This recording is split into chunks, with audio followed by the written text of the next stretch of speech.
ये सामने देख रही हैं, ये हैं विनोद बाबा। यह बाबा बहुत ही ज़्यादा शक्तिशाली है। यह भविष्य की गणना ऐसी करते हैं जैसे कोई भगवान का दूत ही यहाँ पर उतर आया हो।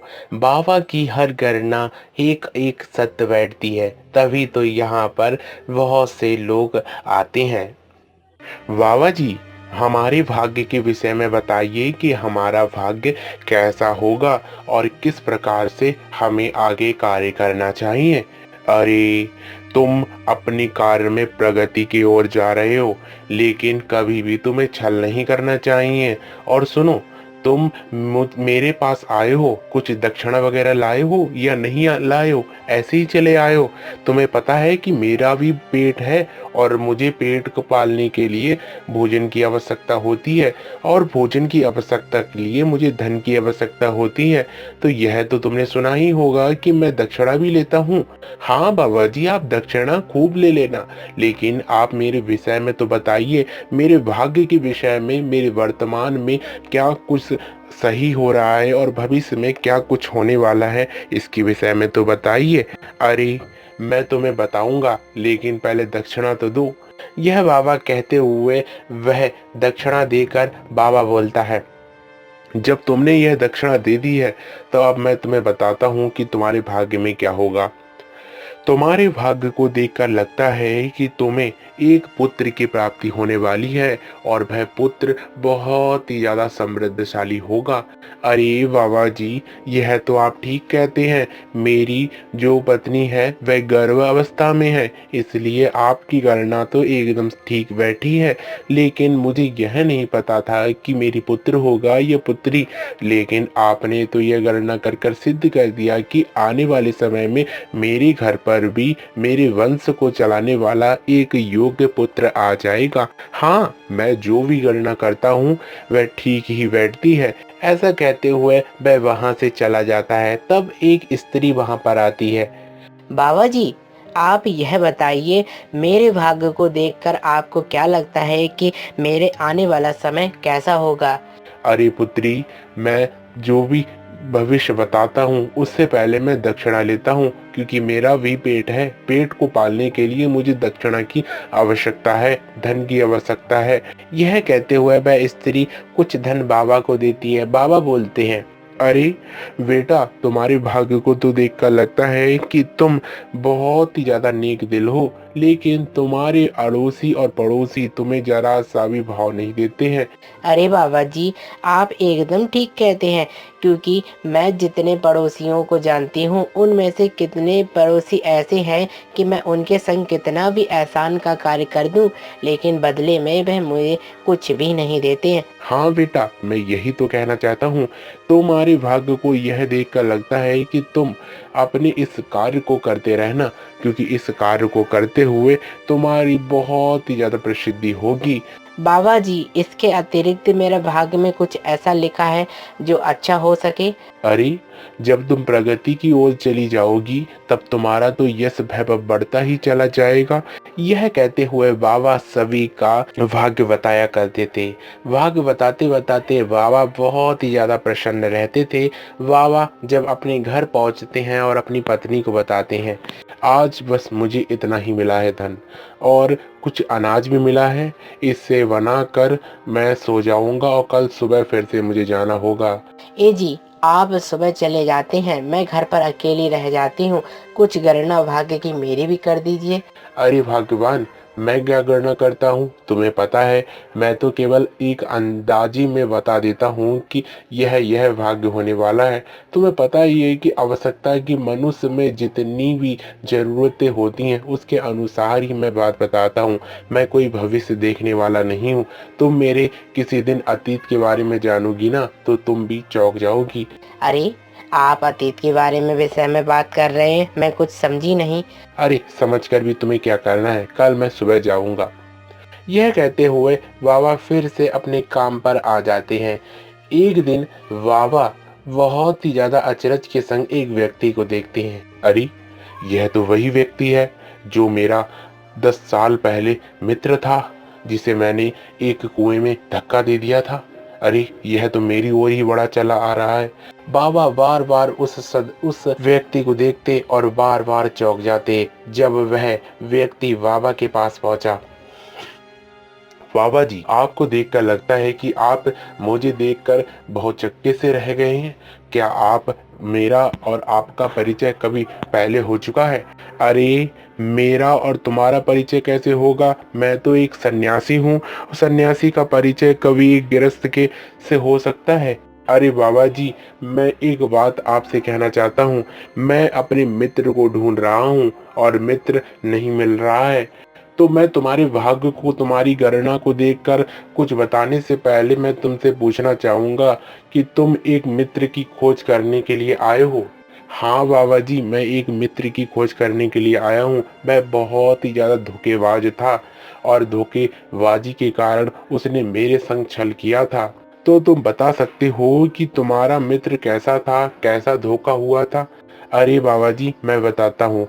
हम और रमेश दोनों मित्र थे। हम दोनों बहुत ही ज़्यादा प्रसन्नता के संग रहा करते थे। कभी-कभी हम जुआ भी खेला करते थे, तो कभी-कभी मदिरा का पान भी कर लेते थे। लेकिन हमारी दोस्ती ऐसी-वैसी नहीं थी। हम एकदम लंगोटिया यार थे। यानी हम जो खाते थे वह भी मेरे संग ही खाता था। एक समय एक बार, अरे रमेश भाई, जरा यह सोचो, हम इतने धनवान हो जाएंगे कभी? तो तुमने कभी सोचा है कि धनवान होने के पश्चात तुम्हें क्या करना होगा? अरे, मैं धनवान हो जाऊंगा, क्या करूंगा? मैं तो सबसे पहले ऊंट खरीदूंगा और ऊंट खरीद कर उसका ही व्यापार करूंगा। अरे, तुम ऊंट खरीदोगे तो ऊंट को रखोगे कहाँ? अब जब ऊंट को रखोगे, तुम्हारे पास तो एक मकान भी नहीं है जो तुम ऊंट पाल सको। अरे, मकान आ जाएगा। वैसे छोटा मोटा तो घर है ही हमारे पास और नजदीक में तुम्हारा भी घर है। क्यों ना ऐसा करेंगे कि तुम्हारे ही दरवाजे के पास या तुम्हारे दरवाजे के आगे ही मैं अपने ऊंट को बांध दिया करूंगा और ऊंट को बांध कर मैं प्रसन्नता के संग उस ऊंट का व्यापार करूंगा। अरे, ऐसे कैसे हो सकता है? तुम मेरे दरवाजे के पास ऊंट का व्यापार कैसे कर सकते हो? मैं तो वहां से निकलूंगा और जब मैं वहां से निकलूंगा तो तुम अपने ऊंट को मेरे घर पर कैसे बांध सकते हो? मैं कुछ नहीं जानता हूँ। ऊंट को मैं तुम्हारे घर के नजदीक ही बांधूंगा, नहीं तो द्वार पर ही बांध दूंगा। अरे, तुम मेरे द्वार पर बांध दोगे तो मैं कहाँ से निकलूंगा? मंद बुद्धि कहीं का। मित्र होते हुए भी ऐसा कपट करता है, शर्म नहीं आती है? अरे, तुम ऐसी मुझसे बातें करते हो, मुझे यह कतई भी भा नहीं रहा है कि तुम मुझसे ऐसी ऊंची आवाज में बोल रहे हो। अरे, मैं कुछ नहीं जानता हूँ। मित्र हो क्यों, क्या तुम इतना नहीं कर सकते हो कि मैं तुम्हारे दरवाजे पर ऊंट बांध दूं? अरे, ऐसा नहीं हो सकता है। बात बात में बात इतनी बिगड़ जाती है कि दोनों झगड़ा करने लगते हैं। झगड़ा करते करते बात इतनी बिगड़ जाती है, वह दोनों कहते हैं, अगर तुम मेरे यहाँ पर ऊंट बांधोगे तो तुम सोच लेना मैं तुम्हारे संग अच्छा नहीं करूंगा। अरे, तुम अच्छा क्यों नहीं करोगे? मैं तुम्हारे संग खुद ही अच्छा नहीं करूंगा। अच्छा अच्छा कई बातें कहते रहते हो और हमेशा की तरह फिर से हमारा दिमाग मत खराब करो। ज्यादा दिमाग खराब करोगे तो मैं ऐसा वैसा करूंगा जिसकी तुमने कल्पना नहीं की होगी। अरे, कैसी कल्पना नहीं की होगी, बताओ? ऐसी बात होते ही होते वह एक कुएं के पास पहुंचते हैं। कुएं के पास पहुंचते ही वह कहते हैं, अगर तुमने जरा सा अब अपशब्द बोला तो मैं इस कुएं में तुम्हें धक्का दे दूंगा और यहीं पर तुम मर जाओगे। अरे, कैसी बातें करते हो? मित्र होते हुए भी ऐसी बात करते हो? तुम्हें लज्जा नहीं आती है?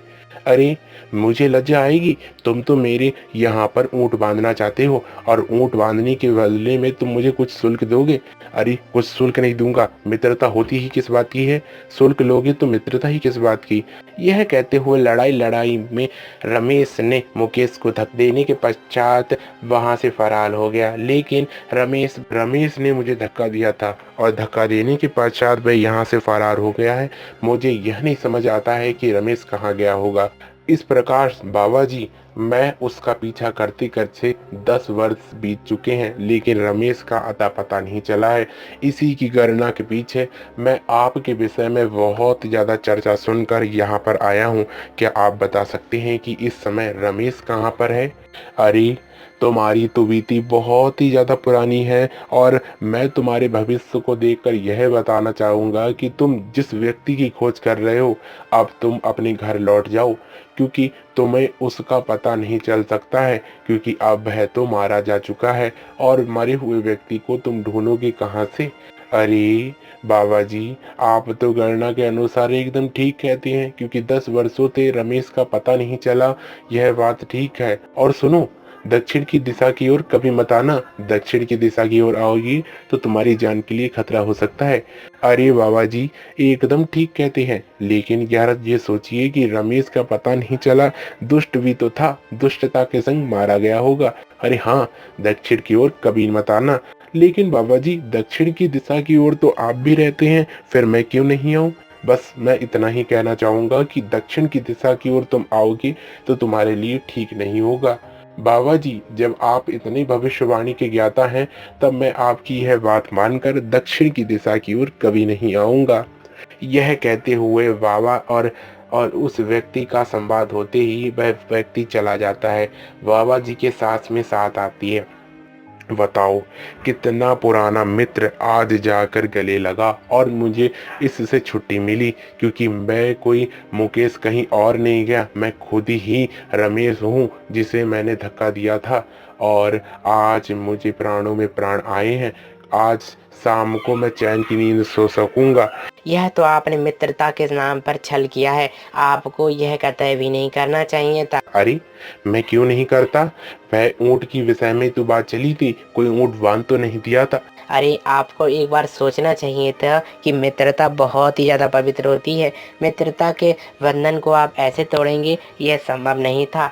ऐसा कहते हुए वह बाबा बहुत ही ज्यादा परेशान होकर चैन की नींद सो जाता है और सोचता है कि अब मुकेश मेरे पास कभी नहीं आएगा।